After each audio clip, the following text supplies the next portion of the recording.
Hi everyone, George Aguiar here with the Reindeer Research Program. I had a chance to interview a couple of yak producers in the state, and today we're going to discuss those conversations for class. The first producer I had the chance to speak with was Phil Kaspari of Delta Junction. He discussed with how he thought yak came to his into Delta Junction and how he eventually became a producer. Dick Carr acquired animals in 1995, 1996 from Montana and possibly Chena Hot Springs Road, according to Kaspari. Kaspari had been living in town in Delta Junction and was the missile defense system was coming in. It was kind of a chance for him to sell his property and get out. Him and his wife decided to move on that, sold their place, and moved to a cabin on Carr's property, where they began to kind of get into the yak industry a little bit, helping out Carr where he needed, and getting to know the animals. Carr had about 150 animals, and eventually Kaspari went on to obtain his own land with his wife and get his own animals. And so how he came to acquire yaks was kind of an interesting story. Phil Kaspari's daughter, Elise, did a little project on them and marketed them for about 6 months. She was very happy with the outcome. She was actually able to use some of Carr's yaks for this marketing project, and at the end of it, Kaspari's realized that they would like to get into the yak industry, and in 2008 purchased their own animals, which included 20 brood cows and 2 bulls. At the current time, they have an imprinted and a non-imprinted herd. The imprinted herd is imprinted to humans. They're bottle fed, and they're very tame. And then the non-imprinted herd runs more a cow-calf operation, where the cows take care of the calves, and they're a little bit more wild. The current herd is at 95 head, and he'd eventually like to get to about 125 to 130 head and begin really to sell meat across the state. The next interview I did was with Robert Fithian of Circle F Ranch. The first thing we did was discuss a little bit the history of yaks in Alaska. UAF brought yaks in about the 1920s, but it didn't work out as well as they thought it would, and they eventually went to cattle.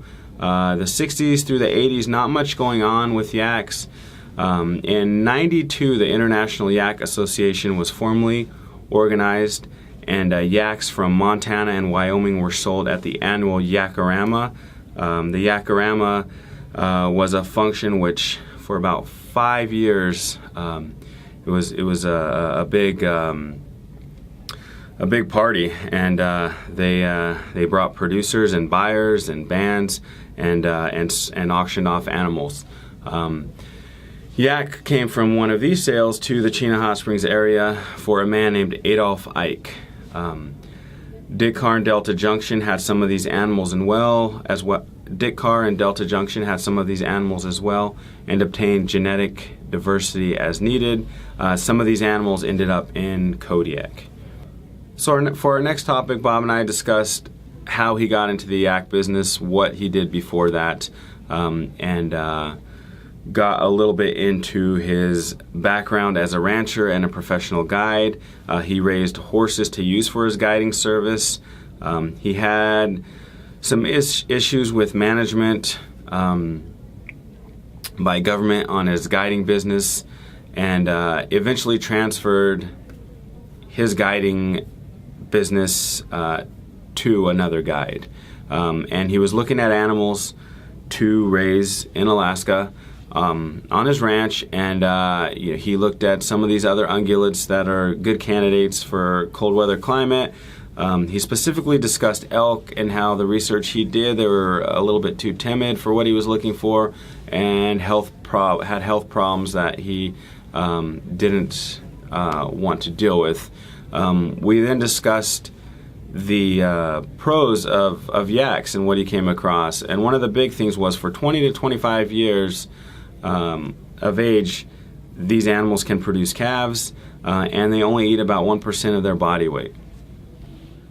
He talked about how yaks have adapted to thousands and thousands of years of a climate that is very limited in food and water and very poor weather. Behind fence with proper nutrition, these cows can calve every year and be very productive. We discussed a little bit of some of the calving issues, a few of the cons. I asked him about twinning, and he said really 1 in 3,000 births result in twinning, very few. So it is a slow growth with one animal a year pretty much being born. And if the calves are born too early, you can have some serious problems. They do not do well being born in March if it is really cold spring. They grow to be quite large, reaching 1,500 pounds, and wild yak will actually reach 2,000 pounds and get 7 feet tall, and they grow all the way to 8 years of age. They continue to grow. The beginning of Circle F Farms started with a ranch visit to Jenny and Dan McCartney's farm. Jenny and Dan McCartney had purchased yaks off of Mr. Ike in 2001. They had an extensive ranching background, and Jenny was also a nurse. Things were going well. Unfortunately, Dan passed away in November 2007. Jenny was struggling with the oversight of the herd without Dan, and during a visit to the Chena Hot Springs, Bob and Barb Fithian stopped in, met Jenny, established a friendship, and eventually purchased 27 yaks from Jenny. That was the beginning of Circle F Ranch. At the current time, they carry 75 yaks. They practice a rotational grazing operation with 5 20-acre paddocks. We discussed how these yaks are both grazers and browsers and will eat everything. Slaughter ages, carcass weights, we got into that a little bit. Fithian says that people do slaughter at 2 years of age, but at Circle F they do not use any type of grains, and it's all forage, and so they take about 3 years to get their animals to market. The live weight with their slaughtered animals is 1,000 to 1,150 pounds, with a yield of about 38% sellable meat. There's also money in the byproducts. Tanneries pick up the hides for $600 to $1,000 each. Bleached skulls go for $400 to $650 each. Even yak leather is very marketable, as it's known to be a very tough product and becoming more and more popular. He discusses how they're even making baseball gloves out of them because of this toughness. Another real interesting thing that he mentioned was that Jenny McCartney, Dan McCartney's wife, as we discussed earlier, their company, Jenny M. Yak Company, had gone to Nebraska to get up a yak. It wasn't related to any other yaks in Alaska. It was a beautiful imperial yak bull, and it didn't quite meet the perfect standard of a yak, but he discusses how looking at it as a meat animal, it was a very superior animal, and was a very good purchase for the breed and for specifically meat production in Alaska with yaks. So a couple years ago, Bob Fithian started selling meat to a restaurant in Denali Park. Now they want to buy carcasses, and now he can't even keep up with their demand. There's a fiber demand as well. He has to import fiber to meet that demand. It's combed out in June. Realistically, each animal produces about 2 pounds of fiber. We were discussing, and that can be sold for $6 an ounce, no problem, just raw, uncleaned, unmodified. If you clean it, if you process it, the value goes up exponentially. His wife spins fiber and sells products as fast as she makes them. There's also a packing trekking demand. If you look at the website on your PowerPoint, you can look a little bit into how that works. Circle F Ranch sells live animals as well, about 8 to 15 animals a year. Some of the concerns that Fithian expressed were about being a good steward of the land. He's a very big believer in being a good steward of the land, taking care of his pastures, making sure his animals stay healthy.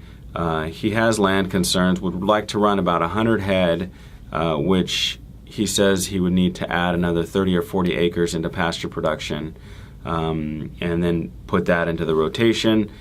He talked a lot about concern about disease. Diseases can cause a herd to plummet. The last thing he wants to do is have any type of disease kind of take hold in his herd and go into the wild. So he's very diligent about making sure he's on top of the required vaccinations and maintaining a health program with his animals. He discussed some of the trace mineral deficiencies. Copper in specific can cause the rectum to close and not be able to open. Some of the plants, specifically lupin, can cause birth defects. A great story he told me, and something that I find very valuable with these animals living in Alaska and having huge predator problems, is he couldn't say enough about how predators are not a problem with these animals. His biggest fear is that one of his yaks will actually kill a tourist's dog on the highway as they stop to look at the animals. And he specifically talks about a bear that he watched go into the paddock, go after the yaks. The yaks ran 10 to 20 feet. They all regrouped, turned around, and chased the bear out of the paddock, through the dog team, and away. I was pretty entertained by that story. He talks about coyotes are not a problem at all. They just get run out. Circle F Ranch also sells startup herds. They include 2 bred cows, 1 bull of different genetics, and that would run a person $10,000 to $12,000. The animals would be delivered to a person's doorstep, ensuring that there are no issues in the animals being delivered and reaching the final place of destination. They also do a lot of educational outreach. Circle F Ranch is along the highway, and all year long visitors stop by, ask questions.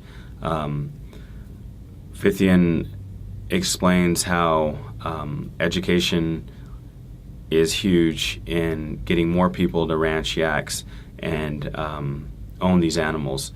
He gives presentations on how unique they are and how great they are for Alaskan agriculture, and he cannot say enough about how docile of an animal they are.